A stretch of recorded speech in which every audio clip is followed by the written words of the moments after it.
بھٹی صاحب آپ کہیے گا۔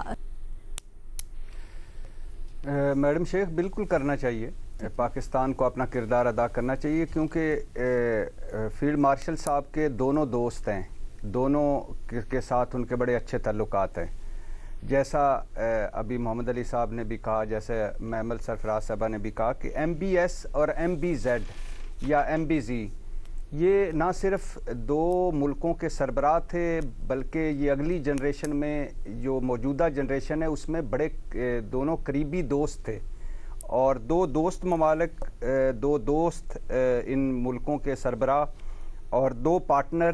اور دو وہ ساتھی جو ہر بحران میں ایک ساتھ تھے۔ تو پاکستان کو ضرور اس میں کردار ادا کرنا چاہیے۔ اور جیسا بھی آپ نے شروع اپنے انٹرو میں کہا کہ یہ کوئی چھوٹی چیز نہیں ہے کہ سعودی فوجی اتحاد کا یمن میں اسلحے کی کھیپ پر فضائی حملہ، اور وہ جہاز جو تھے وہ یو اے ای کے تھے۔ متحدہ امارات کی فورسز کو 24 گھنٹوں میں یمن چھوڑنے کا حکم،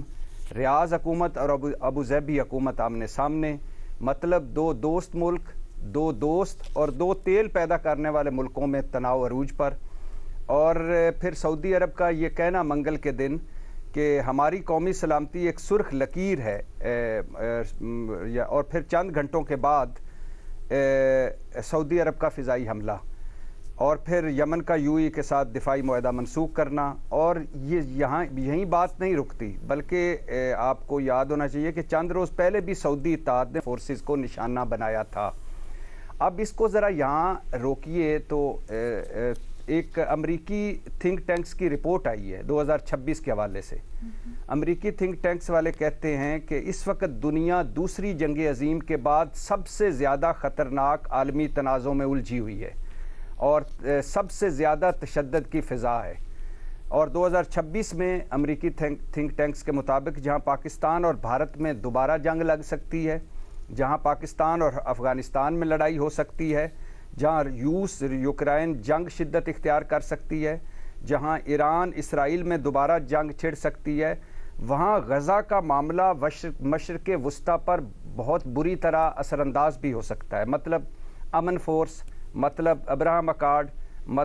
مطلب اسرائیل سے تعلقات، مطلب امریکی دباؤ، مطلب روس چین سے مشرق وسطیٰ کے ممالک کے تعلقات، مطلب تیل بحیثیت ہتھیار۔ تو اب ان حالات میں دو دوست خلیجی ملک بھی آمنے سامنے، آپ خود اندازہ لگا لیں کہ کیا کیا ہو سکتا ہے۔ اور صورتحال عجیب و غریب ہے اس خطے میں۔ ایران اپنے مسائل میں ہے، اسرائیل گریٹر ایجنڈے پر ہے، غزہ کا کوئی پرسان حال نہیں، شام کا صدر وہ ہے جو کل تک امریکی نظر میں دہشت گرد تھا اور جس پر امریکہ نے ہیڈ منی رکھی ہوئی تھی، اور آج صدر ٹرمپ ان کی تعریفیں کر رہے ہیں۔ لیبیا عراق اندرونی سیاست کا شکار ہیں، یمن لبنان میں مسلسل حالات خراب ہیں، اور دو سیٹلڈ ملک جو ہمارے بھی دوست ہیں اور بڑے قابل احترام ہیں، سعودی عرب یو اے آمنے سامنے ہیں۔ اب اس وقت بھی جو سنا یہی جا رہا ہے کہ امریکی انٹرونشن ہو رہی ہے، اس وقت بھی دوسرے خلیجی ملک جو ہیں وہ بھی کوششیں کر رہے ہیں، ترکی کوشش کر رہا ہے، دوست ملک کوشش کر رہے ہیں کہ بات آگے نہ بڑھے۔ لیکن یہ تنازع ایسا ہے اور اتنا الجھا ہوا ہے اور اتنا پیچیدہ ہے کہ اللہ نہ کرے، لیکن اس میں بہت سارے ایسی چیزیں ہیں کہ کوئی بڑا یہ جو